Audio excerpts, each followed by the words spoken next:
오늘 우리가 살펴볼 말씀은 사무엘상 28장의 말씀입니다. 사무엘상 28장 4절 5절 제가 먼저 봉독하겠습니다. 블레셋 사람이 모여 수넴에 이르러 진침해 사울이 온 이스라엘을 모아 길보아에 진쳤더니 사울이 블레셋 사람의 군대를 보고 두려워서 그 마음이 크게 떨린지라. 오늘 본문은요, 사울, 이스라엘의 첫 번째 왕이죠. 사울이 블레셋과 싸움을 합니다. 바로 옆에 있는 나라였기 때문에 자주 싸웠잖아요. 블레셋과 전쟁을 벌이는데 결국 그 전쟁에서 사울이 죽어요. 그게 이제 길보아라는 곳에서 전쟁을 했기 때문에 길보아 이제 싸움이라고 할 수 있습니다. 그 길보아 전투에서 사울이 죽어요. 그런데 오늘 본문은 그 싸움이 일어나기 바로 전날의 이야기가 되겠습니다. 그러니까 이제 만 하루가 지나면 사울이 어떻게 된다고요? 사울이 죄송하지만 일단 죽여야 됩니다. 우리가 그를 사울이 내일이면 죽습니다. 근데 죽기 전 하루, 마지막 하루를 사울이 어떻게 보내는지를 오늘 좀 성경에서 살펴보려고 하는 것입니다. 사울은 아주 뛰어난 왕이었죠. 인물이 좋고 또 처음에는 아주 명망과 영성이 뛰어났던 또 겸손한 사람이었어요. 사무엘상 9장 2절에는 이렇게 사울을 묘사했습니다. 기스가 아들이 있으니 그 이름은 사울이요 준수한 소년이라 그랬어요. 준수한 소년이라. 이스라엘 자손 중에 그보다 더 준수한 자가 없고 키는 모든 백성보다 어깨 위는 더하더라. 또 사무엘상 10장 23절에는 그들이 달려가서 거기서 데려오매 그가 백성 중에 서니 다른 사람보다 어깨이나 더 크더라 그랬습니다. 지금 계속 뭘 강조하고 있어요? 사울의 키를 강조하고 있습니다. 용모와 외모와 키를 강조하고 있어요. 지금만 이런 것이 아니라 고대 사회에도 지금부터 3000년 전에도 또 한반도뿐만 아니라 이 팔레스타인의 이 조그만 이제 유대 땅에도 외모를 중요하는 풍조가 있었어요. 신장이 보통 사람 위로 어깨와 머리가 올라갈 만큼 컸던 사울은 백성에게 호감을 얻을 수 있는 위풍당당한 풍채를 지녔다. 주변 국가처럼 되기 원했던 이들에게 사람의 표준에 따라 왕을 선택해 주는 것보다 더 좋은 교훈을 달리 줄 수 있었을까? 본교 주석의 내용입니다.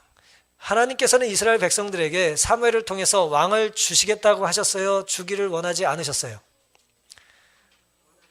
하나님께서는 사무엘에게 이스라엘 백성들에게 왕을 주고자 하는 마음이 없다고 하셨어요. 왜냐하면 이스라엘의 왕은 누굽니까?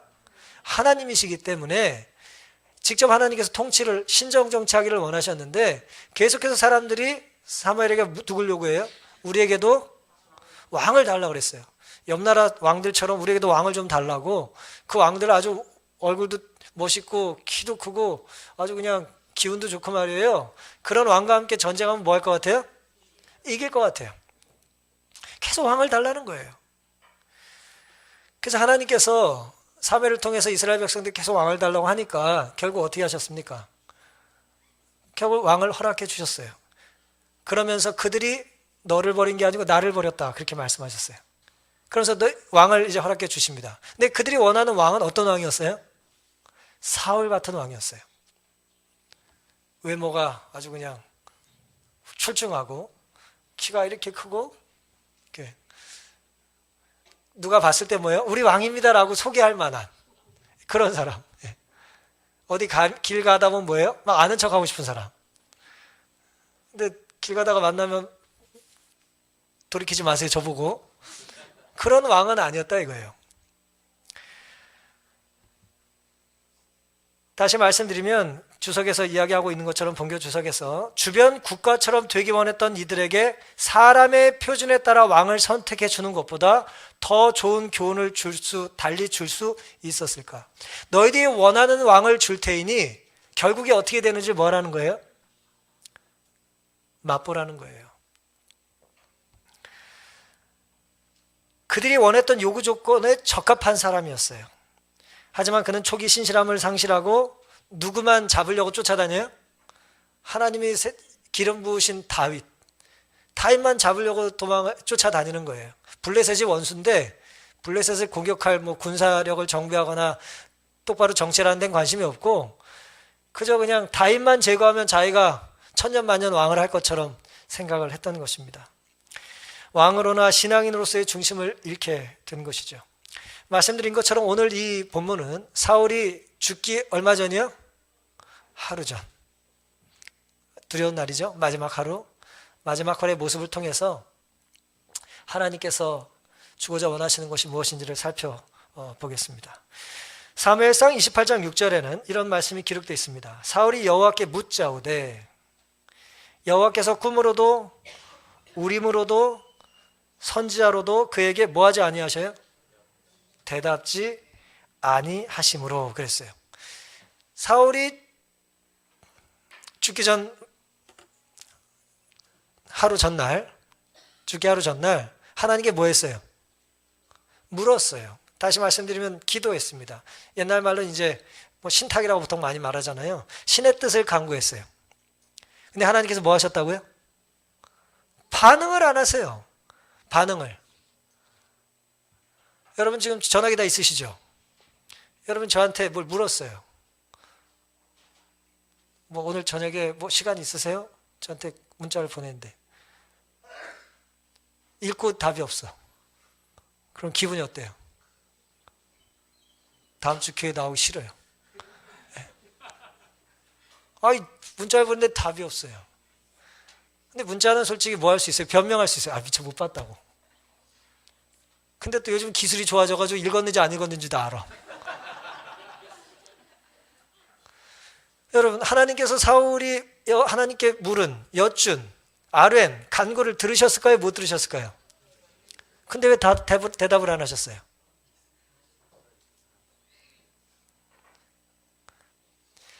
우리가 하나님께 기도를 드립니다. 간절함을 가지고.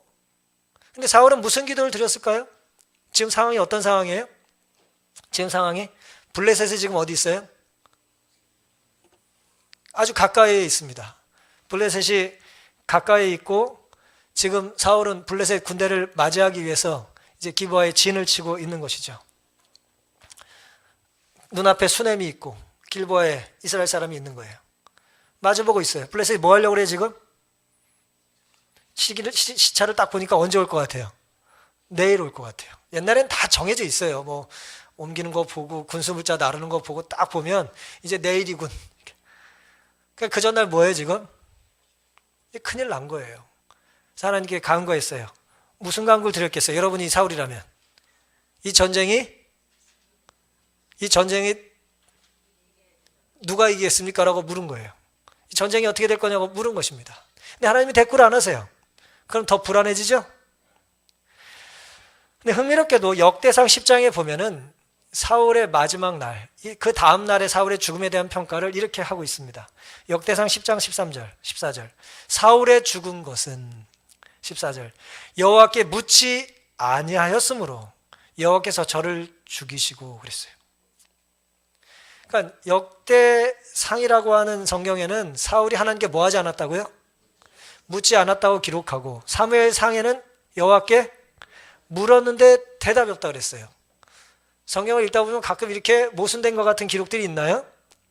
그러면 그때 성경을 딱 덮으시면 안 되고 이 성경은 못 믿겠어 그러시면 안 되고 이 둘 다 뭐예요? 둘 다 맞다고 생각하시고 성경을 연구하셔야 됩니다. 어떻게 해요? 이 모순된 것 같은 하나는 묻지 않았다 그랬고 하나는 물었다 그랬는데 이 말도 안 되는 것 같은 이 상황이 둘 다 뭐하다? 대답을 안 하셔 오늘. 둘 다 맞다고 생각하시고 성경을 읽으셔야 돼요. 그럼 어떻게 둘 다 맞을 수 있을까요? 하나는 물었는데 대답을 안 했다 했고 하나는 묻지 않았다 그랬는데 그래서 죽었다 그랬는데 하나님께 묻지 않고 싸우다가 죽었다 그랬는데 어떻게 둘 다 맞을 수 있냐는 것이죠. 명백한 모순처럼 보이는 명백히 모순처럼 이 본문이 맞으려면 이 물음에 대한 성경적인 의미를 우리는 찾아야 되는 것입니다.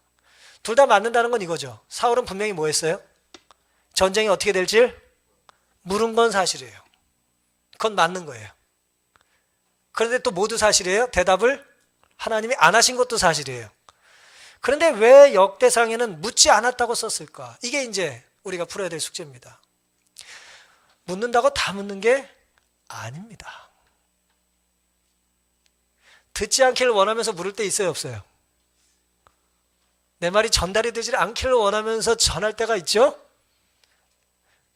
우리 믿음이 부족해가지고 전도지 돌리라 그러면 사람이 없을 때 빨리 돌리고 나오라고. 예, 나오기 전에 빨리 꽂고 나오고 싶을 때, 뭐 저도 어렸을 때 많이 그래 봤어요. 예, 읽으라고 주는 건데 그 사람이 없었으면 좋겠어. 예, 지금 이제 힘든 거죠. 사무엘상 28장 6절의 주석을 이제 본교 주석에서 이렇게 말을 했습니다. 물음의 범위를 첫 번째 정보를 알고 싶어서 묻는 게 있어요. 둘째, 대답을 듣고 싶은 게 있는 거예요. 두 번째 물음, 세 번째, 의미 있는 것입니다. 대답에 의거한 호의적인 행동, 이것이 물음 안에 포함이 돼야 한다는 거예요. 근데 때로 이렇게 질문하는 것입니다. 지금 어디로 가는 게 좋겠습니까? 라고 물어요. 그러면 질문 받은 사람이 어디로 가는 게 좋은지 대답해 줄 수 있단 말이에요, 지금. 근데 이 사람은 뭐라고 묻냐면, 예를 들어 어디로 가는지 좋은지 당신의 뜻을 따르겠다는 마음으로 묻는 게 아니라, 예?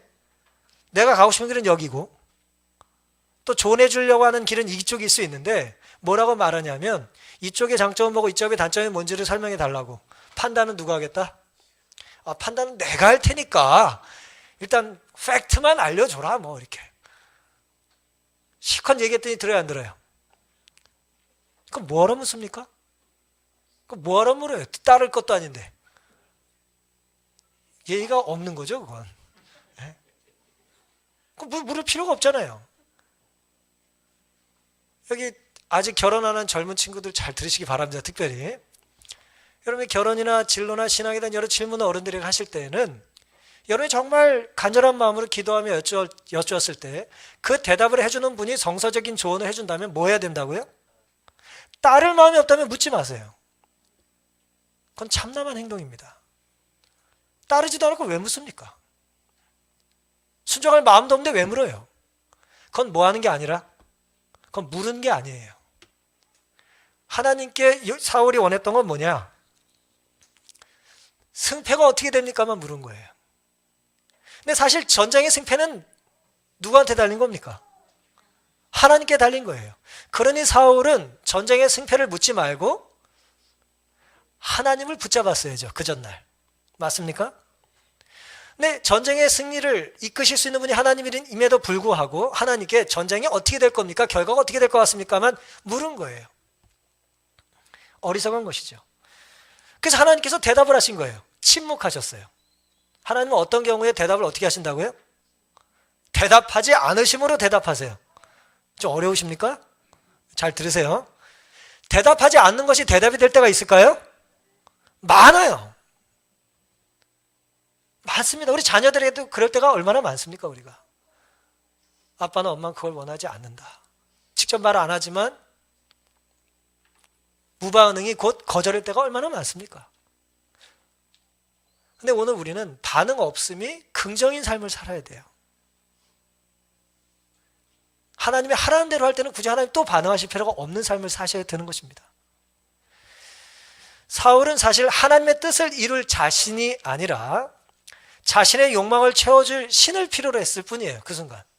많이 다른 거예요, 이거. 오늘 우리가 하나님과의 관계 속에서 오늘 우리는 존재 이유와 가치가 뭐에 있냐? 우리가 하나님의 뜻을 뭐 할 때? 따를 때 있어요. 근데 어리석은 사람들은 항상 내 뜻을 이루어줄 신을 찾아요. 그런 신을 우리 뭐라고 불러요? 우상이라고 부르는 것입니다. 하나님을 찾는 것이, 하나님께 기도 드리는 것이 응답하실 수 있는 유일한 분이 하나님밖에 없기 때문이 아닙니까? 그렇죠? 그런데 사울은 하나님이 아니어도 그냥 답만 해준다면 누구든 섬기는 거예요, 지금. 내가 듣고 싶어하는 답을 구하는 것입니다. 성경에 보면 에스겔 21장에 매우 흥미로운 기록이 이렇게 있습니다. 에스겔 21장 21절. 바벨론 왕이 갈래길, 곧 두 길 머리에 서서 점을 치되, 이제 바벨론의 왕이 요즘 우리말로 얘기하면 이제 양수리에서 두물머리에서 북한강으로 갈까요? 남한강으로 갈까요? 이렇게 묻고 싶은 거예요. 점을 치되 살들을 흔들어 우상에게 묻고 희생의 간을 살폈다는 표현이 있어요. 살들이라고 하는 건 뭐 여기 살이 아니고 화살들을 통 안에 넣고 어디로 갈지를 써놓은 걸 툭툭 해야지 먼저 떨어지는 게 이제 북한강 그러면 이제 그걸로 가겠다 이거예요. 그 다음에 또 그것도 불안하니까 또 우상에게 기도도 하고 또 뭐예요? 간절함을 나타내기 위해서 짐승을 잡아요. 고대 사람들은 이 간에 생명이 있다고 느꼈거든요. 믿었거든요. 간에 생명의 기운이 있다고 믿었어요. 간의 색깔을 살피는 거예요. 이 선홍빛이면 북쪽이야. 여러분 얼마나 어리석습니까? 아니, 먼저 튀어나간 살이 우리의 갈 길을 알려줄 수 있어요? 우상이 뭐 어떻게 알려줄 수 있습니까? 아니 내가 잡은 짐승의 간은 왜 봐요? 어리석은 거죠. 아무리 경건한 모습을 가지고 거룩한 의식을 반복하며 정말 신중하게 진중하게 정말 열심을 다해서 그런 예배 행위를 한다 할지라도 답이 있어요 없어요? 답이 없습니다. 이것이 하나님을 떠난 사람들의 전형적인 모습이에요. 하나님이 침묵하시면 침묵의 의미를 발견하려고 하지 않고 깨달으려고 하지 않고 응답하는 신은 누구든 섬기겠다는 것입니다. 사울은 믿고 싶은 신을 찾았을 뿐 믿을 수 있는 하나님을 결코 찾지 않은 것입니다. 오늘 우리의 소원을 구하기에 앞서서 하나님의 뜻만 구하는 우리 모두가 될 수 있기를 간절히 바랍니다. 때로 침묵하시는 하나님 마음을 헤아리는 마음을 달라고 믿음을 달라고 기도하는 우리 모두가 되기를 바랍니다. 28장 7절에 보시면 사울이 그 신하들에게 이렇게 말합니다. 나를 위하여 신접한 여인을 찾으라. 내가 그리로 가서 그에게 물으리라. 그 신하들이 그에게 이르되 보소서 엔돌에 신접한 여인이 있나이다. 지금 지명으로 따지면 사울은 길보아에 있고 블레셋은 서북쪽의 수넴에 있습니다. 그리고 엔돌은 뭐냐 하면 곧장 북쪽에 있는 또 다른 동네예요. 근데 엔돌에 신접한 여인, 우리말로 얘기하면 무당이 있다는 거예요. 무당이 있으니까 뭐 그쪽 가시면 되겠다고 하는 것이죠. 사울은 대답 없는 하나님을 기다리는 데 지쳐서 지체 없이 신접한 여인을 찾았어요. 성경은 신접한 여인을 혹은 신접한 사람을 가까이 하면 어떻게 하라 그랬습니까? 잔인하게도 돌을 던져 그를 심판하라고 했어요. 레위기 20장 6절 27절에 음란하듯 신접한 자, 보통 신접한 사람들의 행위는 그 신전에 음란한 일을 거행했다는 얘기를 제가 언제도 드린 적 있죠? 음란한 일이 동반됐어요. 신접한 사람들이 하는 일이. 하나님께서 원하시는 일이 아닙니다. 그리고 신접한 자와 박수를 추종하는 자에게는 내가 진노하여 그를 그 백성 중에서 끊으리겠다 그렇게 말씀하셨어요. 남자와 여자가 신접하거나 박수가 되거든 반드시 죽일지니 곧 돌로 그를 치라 그랬습니다. 왜 신접한 사람을 하나님께서 돌로 치고 이스라엘에 제거하도록 하셨을까요? 신접한 사람은 혼자만 접신하는 게 아니라 백성들을 하나님으로부터 뭐예요? 멀어지게 만들어요. 그러니 하나님으로부터 멀어지게 하는 그 사람 하나를 제거하는 것이 수많은 백성들이 죽게 하는 것보다 뭐예요? 옳은 것입니다. 그래서 하나님께서 그걸 금하신 거예요. 우리는 흔히 강신술사, 영매, 뭐 요즘 말로 무당이라고 생각하시면 됩니다. 그런데 이 사람들이 보통 어떤 일을 했냐? 고대 사회에 죽은 자와 교통을 했어요. 여러분 제가 글을 읽다 보니까 어떤 사람이 이제 요즘은 아니고 옛날에 사랑하는 분이 돌아가셨대요. 그때 거기에 전화선을 연결했답니다. 나중에 제일 먼저 통화하겠다고. 죽은 자와 어떻게 소통을 하겠어요? 그런데 이 영매들은, 이 강신술사들은 죽은 자와 뭐 할 수 있다고 말한다고요? 죽은 자와 교통할 수 있다고 말하는 거예요. 여러분 죽은 자와 왜 교통하고 싶으세요? 나는 그런 거 원하지 않으니까 그런 말 하지 마. 그러지 마시고 잘 들으세요. 왜 사람들은 죽은 자와 교통하고 싶을까요? 아무나 아무나 대화하고 싶은 게 아니에요. 예를 들어 지금 우리가 전쟁을 합니다. 전쟁을 해요. 바다에서 전쟁을 해요. 여러분 역사를 조금만 아신다면 누구의 조언을 구하고 싶으세요? 해전을 앞두고. 강감찬은 아니잖아요. 이순신 장군을 만나고 싶지 않겠어요? 군함도 옛날은 다르니까 조언이 안 될까요? 그런 거예요. 죽은 자가 교통한다는 건 뭐냐 하면 고대 영웅들 중에 혹은 우리가 살던 중에 영웅들이 죽고 나서 더 이상 뭐 하지 못할 때? 소통하지 못할 때 그의 영이 살아나면 그를 뭐처럼 생각하는 거예요? 신처럼 섬기는 것입니다. 그럼 그 사람은 신통력이 있어서 뭘 알려줄 수 있어요? 미래에 어떤 일이 있을지 알려준다는 거예요. 그래서 죽은 자의 영과 소통하는 건 단순히 대화하는 게 아니라 그 죽은 자의 영을 신처럼 섬기는 예배 행위예요. 그게 문제인 겁니다. 하나님을 섬겨야 될 자리를 죽은 자가 대신 들어간 거예요. 그것도 보통 죽은 자는 아니에요. 우리 같은 사람은 아니고요. 이제 대단한 영웅들, 그런 존재를 이제 따르는 것이죠. 근데 성경은 죽음을 뭐라고 말합니까? 아담과 하와가 범죄했을 때 하나님께서 뭐라고 그러셨어요? 너는 범죄했기 때문에 이제 뭘로 돌아갈 거다? 흙이니 흙으로 돌아갈 거라 그랬어요.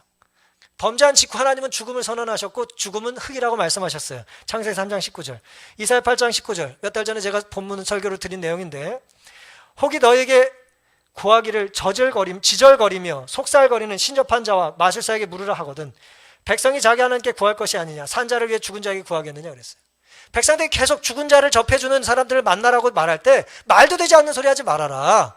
지금 살아있는 사람이 죽은 사람에게 뭘 도와달라고 구한 게 말이 되냐? 그건 말도 되지 않는다는 거예요.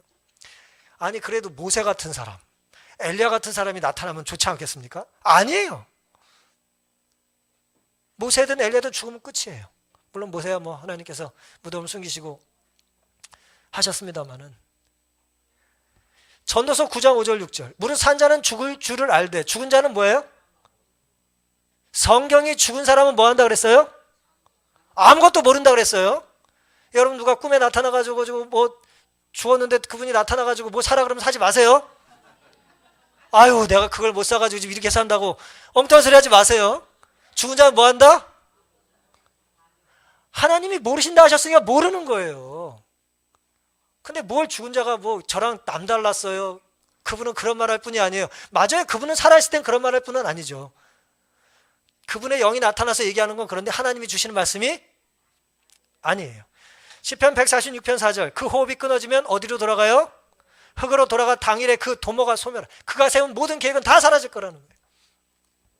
성경이 죽으면 끝이라고 말하고 죽으면 흙으로 간다 그랬는데 사탄은 죽어도 뭐라 그래요? 죽지 않는다고 말하는 거예요. 하나님은 죽으면 끝이라고 말했는데 사탄은 죽음이 끝이 아니라고 말해요. 두 명제가 부딪혀요. 이거는 둘 다 하나님 말씀하신 게 아니기 때문에 둘 중에 하나는 거짓이에요. 누가 거짓일까요? 당연히 사단이 거짓이죠. 사단은 거짓의 아비잖아요. 계속 거짓말을 합니다. 근데 사실은 참말보다 거짓말이 더 달콤해요. 죽으면 끝이라는 게 좋아요? 죽어도 끝이 아니라고 하는 게 좋아요? 우린 이제 끝이야가 좋아요? 우린 이제 시작이야가 좋아요? 배우자를 생각하니까 헷갈리는데 내가 정말 사랑한 사람 헤어졌어요. 사별을 했어요. 근데 이제 끝이 아니에요. 그게 좋아요? 이젠 대화 못하고 끝이라고 말하는 게 좋아요? 당연히 죽음이 아니라고 말하는 거짓말이 좋죠. 사단은 그것을 이용하는 것입니다. 여러분, 그런데 죽은 자 아무것도 모른다 그랬는데 뭐도 모를까요? 자기가 언제 죽을지도 모르잖아요. 그래 안 그래요? 자기가 언제 죽을지 몰라요. 자살하는 사람은 안다는 생각 얘기하지 마시고, 자기가 언제 죽을지 몰라요. 자기가 언제 죽을지도 모르는 사람이 남이 언제 죽을지 얘기해 주는 게 말이 됩니까? 말이 돼요, 안 돼요? 여러분, 기독교 신앙을 믿음을 강조한다 그래서 말도 안 되는 걸 믿는다고 생각하지 마세요. 그런 이야기에 귀를 기울이지 마세요. 그건 하나님의 가르침이 아닙니다. 결국 죽은 자를 예배하는 것이 되고 신접한 자가 보여주는 존재는 결국 뭐예요? 사탄이에요. 악한 사탄입니다. 악한 천사들이 나타나는 거예요. 우리가 섬길 대상은 죽은 자를 살리는 하나님이어야지 하나님이 잠들게 한 영이 아니에요. 오늘 우리의 마음속에 하나님께서 금하신 데는 뭐가 있다? 반드시 이유가 있다는 걸 믿으시고 하나님이 금하신 걸 결코 넘어가려고 하는 어리석은 노력과 용기를 내지 않게 되시기를 간절히 바랍니다. 28장 8절에는 사무엘상 그래서 사울이 다른 옷을 입어 변장하고 두 사람과 함께 갈새 이 신접한 여자를 만나러 갑니다. 엔돌에. 그들이 밤에 그 여인에게 이르러는 사울이 가로되 청하노니 나를 위하여 신접한 술법으로 내가 너에게 말하는 사람을 불러내라 그랬어요. 이 말은 끄집어 올려라 그 뜻이에요. 여러분 보세요. 사울이 지금 하나님께 기도드렸는데 응답을 안 하시자 지금 하나님께서 넘지 말라고 했던 선을 넘어서 엔돌의 여인을 찾아갑니다. 왜 엔돌의 여인을 찾으러 갔을까요? 왜 갔겠어요? 지금 조급했어요. 다급했어요. 뭔가 답을 듣기를 원했어요. 근데 왜 엔돌까지 갔을까요? 왜 엔돌까지 갔을까요? 길보아에서 엔돌은 11km가 넘어요. 거리로. 지금 사울이 죽기 바로 전날이기 때문에 사울이 예를 들어 노인이에요 지금. 정확히 나이는 모르겠습니다만 예를 들어 노인이에요. 변장을 했어요. 자기가 왕인지 모르게 변장을 하고 밤에 그 여인을 찾아갑니다. 왜 엔돌까지 갔을까? 너무나 당연한 얘기죠. 가장 가까운 데 사는 신접한 여자가 엔돌의 여인이에요. 왜 가까운 데는 신접한 여자가 없었을까요? 사무엘상 28장 3절에 보면은 이런 말씀이 있습니다. 사무엘이 죽었으므로 온 이스라엘이 그를 애곡하며 그의 본성 라마에 장사하였고 사울은 신접한 자와 박수를 그 땅에서 쫓아내었었더라 그랬어요. 정확히 언제인지는 모르지만 사울은 이전에 하나님의 말씀대로 이스라엘 땅에서 누굴 쫓아냈어요? 신접한 여자를 다 쫓아냈던 화려한 하나님의 말씀에 순종하던 시절이 있었어요. 근데 이제는 그 자기가 쫓아낸 여자를 뭐하고 있어요 지금? 자기를 못 알아보게 찾아가요. 왜 자기를 못 알아보게 하고 찾아가야 돼요? 자기가 내쫓았으니까. 성경을 보면 엔돌에 신접한 여자가 사울이 변장하고 찾아가자 사울이 알면 날 죽일 거라고 두려워했어요. 근데 자세히 보니 뭐예요? 마귀가 알려줘가지고 어머 당신이 사울이네? 또 신통력을 버려요. 이상하지 않습니까? 우리가 하나님 말씀대로 살지 않으면 우리가 버린 정말 의미 없고 가치 없고 쓰레기 같은 것을 뭐 하려고 그래요? 보물 찾듯이 찾으려고 해요. 내 쓰레기통에서 아무리 뒤져도 보물이 나오진 않습니다. 얼마나 어리석은 선택이고 노력입니까? 얼마나 헛된 수고예요.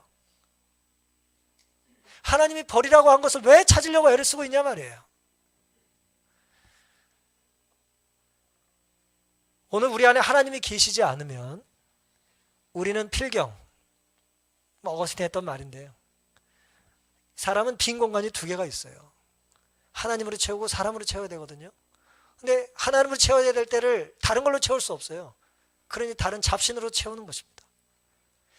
내가 온전히 제대로 사랑해야 될 사람을 내 안에 채우지 못하면 사랑하면 안 될 사람을 내 안에 채우게 돼 있는 거예요. 인간은 빈 공간을 좋아하지 않아요. 하나님 우리 그렇게 만드셨어요. 오늘 우리는 나를 두려워하는 존재를 향하여 구걸하는 어리석은 구애 활동을 하고 살고 있지는 않습니까? 신접한 여인에게 사울은 사무엘을 불러달라고 그랬어요. 사무엘이 나타납니다. 이 사무엘이 어떤 사무엘인지를 아는 것은 어렵지 않아요. 그가 한 말을 보면 알 수 있습니다. 이제 영매가 불러낸 사무엘을 보고 사울이 절을 하고 사무엘이 이렇게 말을 합니다. 16절 여호와께서 너를 떠나 너의 대적이 되셨나니. 하나님을 운운하지만 하나님의 모습에 대하여 사울에게 뭐라고 말해요? 너의 대적이라고 말씀을 하고 있습니다. 19절에는 또 내일 너와 너의 아들이 나와 함께 있으리라 그랬어요. 이거 어디서 많이 듣던 말인데. 나와 함께, 나와 함께. 예수님은 십자가의 강도에게 오늘 내가 너에게 이르노니 네가 나와 함께 낙원에 있을 거라고 천국을 약속하셨는데 사탄은 뭘 약속해요? 너 나와 함께 내일 죽을 거야 라고 말을 해요. 이 말을 한 사무엘의 형상을 가진 존재가 사탄일 수밖에 없는 것은 하나님의 이미지를 왜곡했기 때문이에요. 타락한 이래로 사단은 항상 하나님의 품성을 왜곡하고 말하려고 노력했습니다. 그는 하나님을 자신을 경외하지 않는 모든 자를 지옥에 쳐넣고 복수심에 불타는 폭군으로 나타냅니다. 대쟁투 534페이지 말씀이에요. 그는 사람들을 죄 짓도록 유혹하고, 사탄이 우리를 죄 짓도록 유혹하고, 그 다음에 그들의 형편이 완전히 절망적이라고 제시해요. 지가 죄 짓게 해놓고 죄 짓고 나면 뭐예요? 망했네 말하는 거예요. 죄를 지면 살 것 같이 말해놓고 죄를 짓게 하면 넌 죽어 마땅하다고 우리를 고소하고 정죄하는 것입니다. 이렇게 하여 마귀는 그분을 영접하지 않으려는 지극히 사소한 구실이라도 있는 한 죄인을 용서하기를 꺼리는 분으로 하나님을 나타내요. 하나님을 왜곡시켜요. 이처럼 사단은 사람들에게 하나님을 원수로 묘사합니다. 이런 가르침은 모든 사람에게 사랑을 실천하고 죄인을 구원하기 위해 기꺼이 최고의 희생을 하려고 하는 분으로 하나님을 나타내는 성경의 가르침과 얼마나 전적으로 패치되냐는 거예요. 하나님 이런 분이에요? 사울이 답을 알려달라고 하나님 뜻대로 살겠다고 몸부림치는데도 답을 안 해주시는 이유를 사울이 회개하고 깨달았어야 되는 것을 포기했기 때문에 그에게 침묵으로 대답하신 건데, 네가 지금 해야 될 것은 뭐예요? 회개하고 돌이키는 거라는 사인을 읽지 못하고 하나님을 왜곡되게 묘사하고 있는 것입니다. 디모데전서 4장 1절에는 마지막 시대 바울의 입술을 통해서, 사도 바울을 통해서 이렇게 경고하고 있습니다. 성령이 밝게 말씀하시기를 후일에 어떤 사람들이 믿음에서 떠나 미혹해 하는 영과 귀신의 가르침을 쫓으리라 그랬어요. 후일에 어떤 사람이 귀신의 가르침을 쫓을 거라고 하는 이 경고에 여기 예배드리는 분 한 분도 포함되지 않기를 간절히 바랍니다. 현대의 강신술이 뭘까요? 사실 누구든 위기가 닥치면 둘 중에 하나예요. 하나님과 더 가까이 관계가 성립되느냐, 하나님과 관계가 멀어지느냐예요. 유혹자는 흔히 아첨으로 사람을 멸망케 빠지도록 유혹하는데 그는 그것으로 자기의 목적을 잘 달성한다. 고대는 마귀의 가르침이 가장 비열한 방종을 조장했다. 죄악을 정죄하고 악을 행하도록 강권하는 하나님의 교훈을 파괴하고 의를 행하도록 강권하는 하나님의 교훈은 파괴되고 진리는 무시되었고 음란이 허용되었을 뿐 아니라 그것을 행하도록 명령되었다. 강신술은 죽음도 없고 죄도 없으며 심판도 형벌도 없다고 말한다. 부자 선지자 화이트의 말씀이에요. 강신술은 뭐가 없다는 거예요? 죽어도 죽지 않으니까 죽음이 없어요. 하나님은 죽는다 그래 죽지 않으니 심판도 없는 거예요. 죽음도 없고 심판도 없고 당연히 뭐예요? 죽음은 죄 때문에 짓는 건데 당연히 죄도 부정하겠죠? 죄도 없고 죽음도 없고 심판도 없고 형벌도 없는 거예요. 좋아요, 안 좋아요? 좋게 느끼는 것입니다. 하지만 하나님의 말씀은 변함없이 이루어지기 때문에 사탄의 유혹에 빠지면 결국은 다 망하게 되는 것이죠. 2004년 3월 11일 미국 서부의 도박의 도시 이제 라스베가스에 로렌스 오르베라고 하는 사람이 자신의 은색 제기어를 타고 이제 멋진 호텔에 숙박을 했습니다. 근데 이 사람은 여기에 도박을 하거나 쇼를 보기 위해서 간 것이 아니었어요. 그는 닷새 뒤에 그 고급 호텔에서 총을 쏴서 자살을 합니다.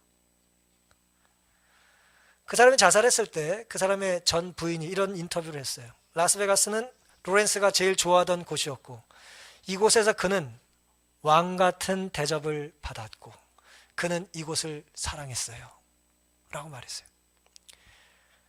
그리고 라스베가스 호텔에서는 왕왕 총기 사고가 있는데 또 다른 남자는 자살하기에 앞서서 이런 유언을 남겼습니다. 이곳에는 아무 답이 없다. 여러분 흥미롭죠? 죽어간 두 사람이 남긴 말. 한 사람은 왕처럼 살던 곳에서 자살을 했고 한 사람은 뭐예요? 왕처럼 대접을 받다가 답을 찾았지만 답이 없었다고 말하는 것입니다. 이 기사 CBS 뉴스에 나왔던 기사인데 이 제목이 뭐냐면 미국의 자살 수도 뭐 그런 타이틀로 이 글을 써놨어요. 어느 도시보다도 자살을 많이 하는 도시가 라스베가스예요. 오늘 말씀과 이 기사를 비교해 보면 이렇습니다. 사람이 왕이 되는 도시는 살 수가 없는 도시입니다. 우리는 어떤 곳에서 살아야 합니까? 하나님만이 통치하시는 곳에서 살아야 될 사람들이에요. 그리고 하나님만이 우리의 왕이라고 섬기는 사람들을 성경 베드로전서 2장 9절에는 오직 너희는 택하신 족속이요 왕 같은 제사장들이요 거룩한 나라의 그의 소유된 백성이니 이는 너희를 어두운 데서 불러내어 그의 기이한 빛에 들어가게 하신 자의 아름다운 덕을 뭐예요? 선전하게 하려 하십니다. 우리는 하나님만 왕이고 하나님의 가르침대로만 실천하고 사는 삶을 사는 사람들이에요. 사랑하는 성도 여러분, 우리도 언젠가 삶의 마지막을 남기고 하루를 보내게 될 때가 있겠죠? 여러분 어떻게 그 하루를 보내기를 원하십니까? 이전 어느 때보다도 하나님과 가까운 삶을 살며 생을 마감하기를 원하십니까? 예수님은 어느 때보다도 십자가를 지시기 전날 하나님과 뭐 하셨어요? 가까우셨어요. 하지만 하나님을 왕으로 섬기지 않는 사람들은 누구보다도 하나님과 멀어지는 선택을 열심히 최선을 다하여 길을 쓰고 하게 될 것입니다. 우리의 삶의 마지막의 하루가 사회같이 되지 말고 하나님과 만났던 십자가, 하나님 만난 그 접촉점, 예수 그리스도의 십자가를 중심으로 살게 된 우리 모두가 되기를 바라면서 오늘 말씀을 마치겠습니다.